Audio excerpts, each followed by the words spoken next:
President Volodymyr Zelensky is now with us live. Political analyst Vladimir Fesenko. Mr. Volodymyr, our greetings to you. Greetings to you.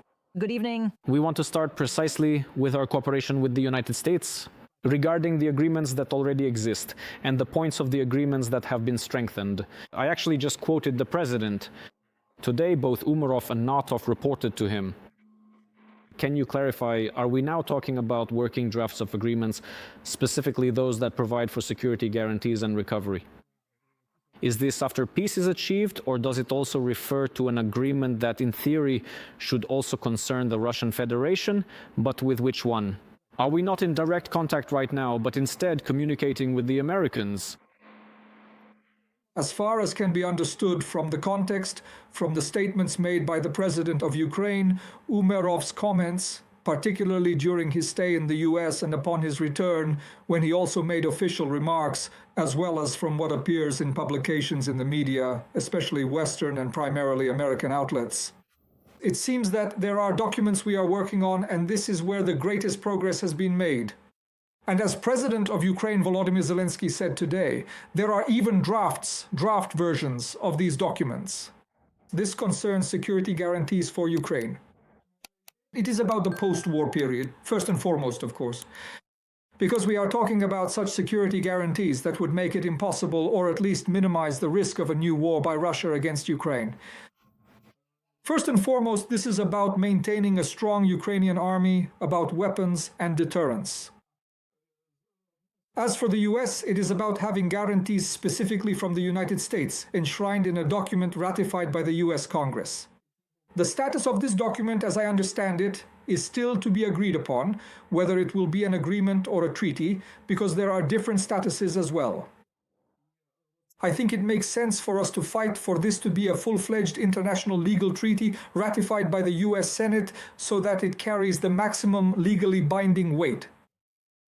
So regarding the document that concerns security guarantees, I think the greatest progress has been made, judging by various reports, regarding the document that concerns US participation in post-war reconstruction.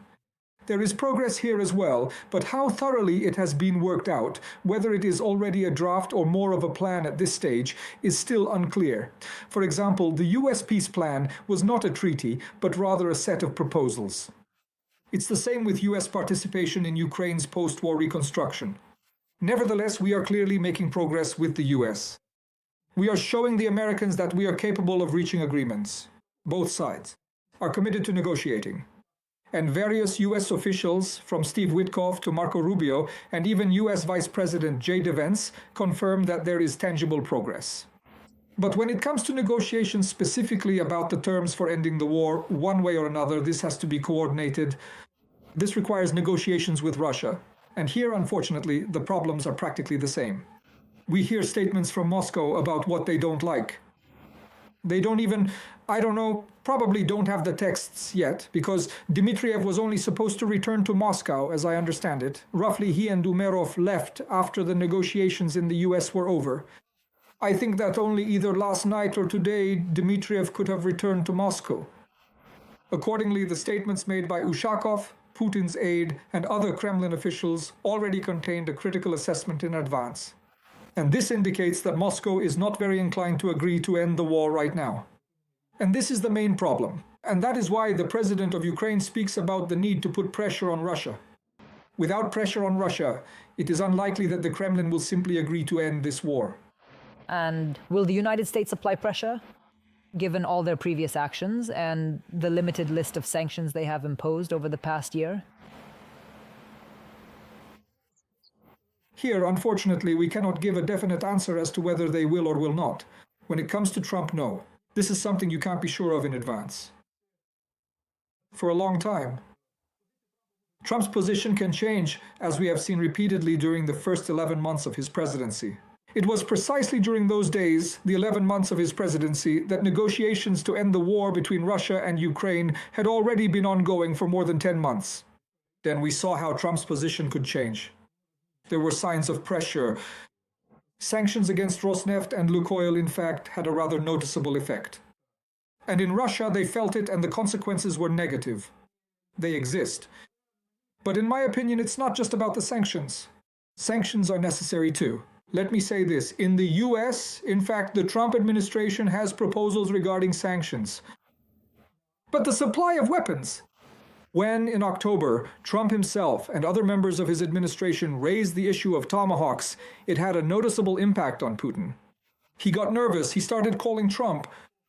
In the end, unfortunately, they managed to pull off a scheme through Vitkaf, in particular to remove the issue of tomahawks from the agenda.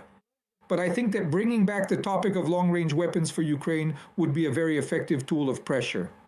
As for sanctions, the issue of sanctions is being considered. Our ambassador to the US, Olha Stefanishina, reported that US Treasury Secretary Bessent met with ambassadors of European countries and discussed with them the strengthening of sanctions pressure on Russia. In the US Congress, in the Senate, there is a bipartisan bill on sanctions against Russia in the analytical sector. But here, political will from Trump is needed, as we've already seen with the bills from Lindsey Graham and some others. Without Trump's political will, without his consent, unfortunately, there will be no progress here. Bloomberg reported that the US administration is considering options for sanctions. I think the Americans will make a decision on this issue already in January, when they see what the reaction in the Kremlin is, how determined the Kremlin is not just to continue talks and a negotiation dialogue, but to engage in real negotiations as Ukraine is leading the US. Real, substantive, meaningful negotiations. If there are no such negotiations from Russia, well, then pressure must be applied. And whether Trump will dare to do this remains an open question. We will only find this out next year, and it will depend on various circumstances.